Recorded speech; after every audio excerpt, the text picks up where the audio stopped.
दोस्तों, पुलिस विभाग में ये एक सीधी भर्ती आई है और अच्छी बात ये है कि ये जो वैकेंसी पुलिस डिपार्टमेंट में आई है उसमें नंबर ऑफ वैकेंसीज की संख्या काफी अच्छी है। ये आप देख सकते हैं, प्रधान परिचालक और प्रधान परिचालक यांत्रिकी के पदों की वैकेंसी है जिसकी कुल संख्या है 936 और इसमें अनरिजर्व्ड कैटेगरी में 379 सीटें हैं। आर्थिक रूप से कमजोर बच्चों के लिए, जिसको हम लोग ईडब्ल्यूएस कैटेगरी कहते हैं, कुल 92 सीटें हैं। नॉन क्रीमी लेयर के लिए 252, अनुसूचित जाति के लिए 195 और अनुसूचित जनजाति के लिए कुल 18। तो कुल 936 वैकेंसी हैं जो काफी अच्छी मानी जाती हैं। और इसके साथ ही यहां पर एक हॉरिजेंटल रिजर्वेशन का भी प्रोविजन है, जिसमें कि यदि आप स्वतंत्रता संग्राम सेनानी के आश्रित हैं तो आपके लिए 18 पदों का आरक्षण है आपको। यदि आप भूतपूर्व सैनिक हैं स्वयं तो आपको 46 पदों पर वैकेंसी के लिए रिजर्वेशन मिलेगा। और यदि आप महिला हैं, चाहे आप किसी भी कैटेगरी से बिलोंग करते हैं, तो आपके लिए 186 सीटें रिजर्व हैं। तो ये पदों का विवरण हुआ। अब देख लेते हैं हम लोग ऑनलाइन आवेदन की सारणी, यानी कि एप्लीकेशन जो है वो ऑनलाइन ही जाएगी। 20/1/2022 से आप देख सकते हैं कि आवेदन करने की जो प्रक्रिया है वो शुरू हो चुकी है और आवेदन करने की अंतिम तिथि 28 फरवरी 2022 है। तो हालांकि आपके पास अभी समय है, लेकिन कोशिश करें और जल्दी से फॉर्म अपना सबमिट कर लें ताकि समस्या खत्म हो जाए आपकी। और ये आप देखिए कि ये वैकेंसी आई कहां से है, तो आपको यहां पता लगेगा कि ये उत्तर प्रदेश सरकार पुलिस भर्ती और प्रोन्नति बोर्ड ने ये वैकेंसी निकाली है। और अच्छी बात यह है कि ये सीधी भर्ती है। आप देख सकते हैं, पुलिस महानिदेशक उत्तर प्रदेश द्वारा प्रेषित ये जो विवरण है ये आपके सामने मैंने दिया। अब इसके बारे में जो एक इंपॉर्टेंट बात कही गई है वो ये है कि 400 रुपए फीस होगी, चाहे कैटेगरी कोई सी भी हो। जहां तक एजुकेशनल क्वालिफिकेशन की बात है तो आपके पास 3 साल का डिप्लोमा कोर्स होना चाहिए या फिर उसका इक्विवेलेंट भी हो सकता है। ये electronics, telecommunication, electricals, computer science, information technology, instrumentation technology या मैकेनिकल इंजीनियरिंग किसी में भी हो सकता है। आपको डिप्लोमा होना चाहिए।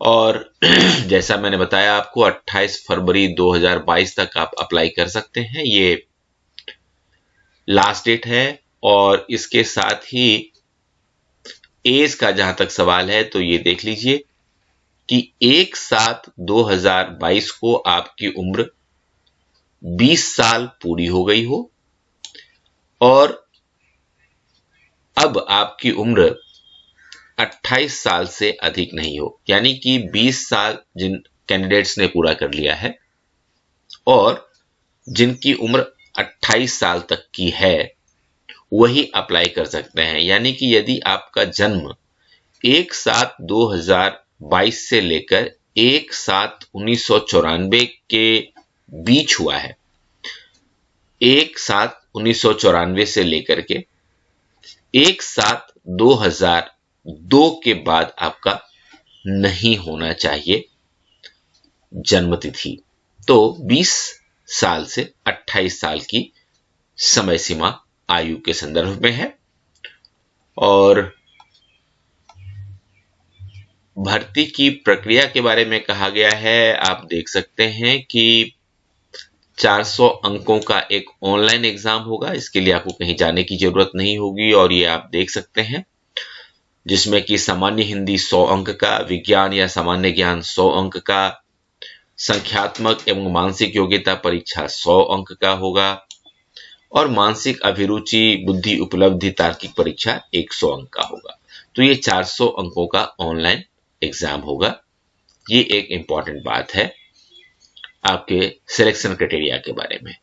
अब इसके साथ ही चूंकि पुलिस डिपार्टमेंट का सवाल है, तो आपको महिला पुरुष दोनों ही अप्लाई कर सकते हैं, कोई दिक्कत नहीं है। लेकिन महिलाओं के लिए जो शारीरिक मानक पक्ष रखा गया है वो ये है कि हाइट 152 सेंटीमीटर की होनी चाहिए। अनुसूचित जनजाति की जो महिलाएं हैं जो अप्लाई करना चाहती हैं, उनकी ऊंचाई 147 सेंटीमीटर की होनी चाहिए और वजन मिनिमम 40 किलोग्राम का होना चाहिए। ये बहुत जरूरी है।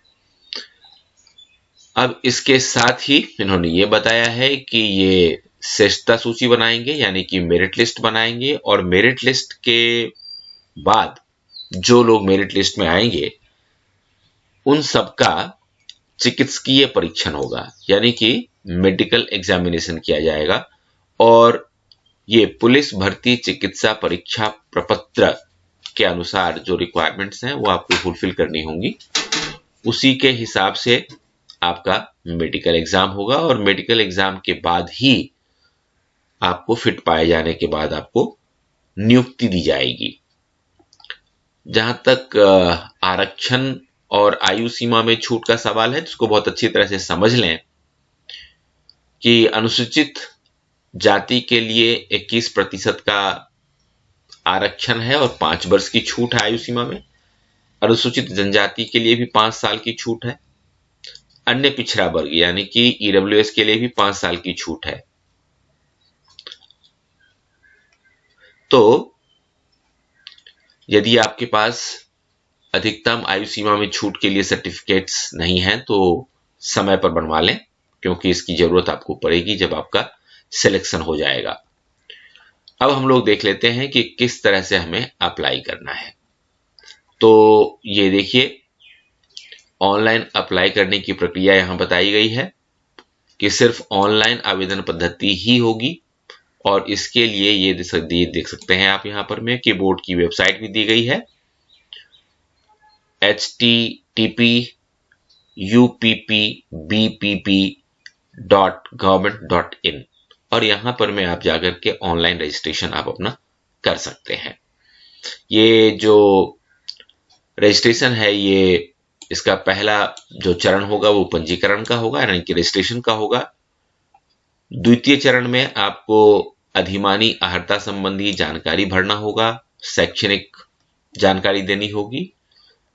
तृतीय चरण में आपको अपने फी का भुगतान करना होगा, एग्जामिनेशन फी का, और उसके बाद सारा कुछ करने के बाद जब आप सबमिट करेंगे तो आपका फॉर्म सबमिट हो जाएगा। तो ये आप देख सकते हैं अपर सचिव उत्तर प्रदेश पुलिस भर्ती और प्रोन्नति बोर्ड लखनऊ की तरफ से ये वैकेंसी निकाली गई है।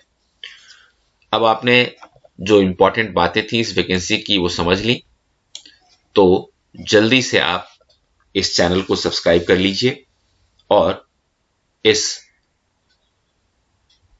वैकेंसी का जो लिंक है ये हम आपको नीचे डिस्क्रिप्शन बॉक्स में दे देंगे, वहां से आप सीधे अप्लाई कर सकते हैं। All the best.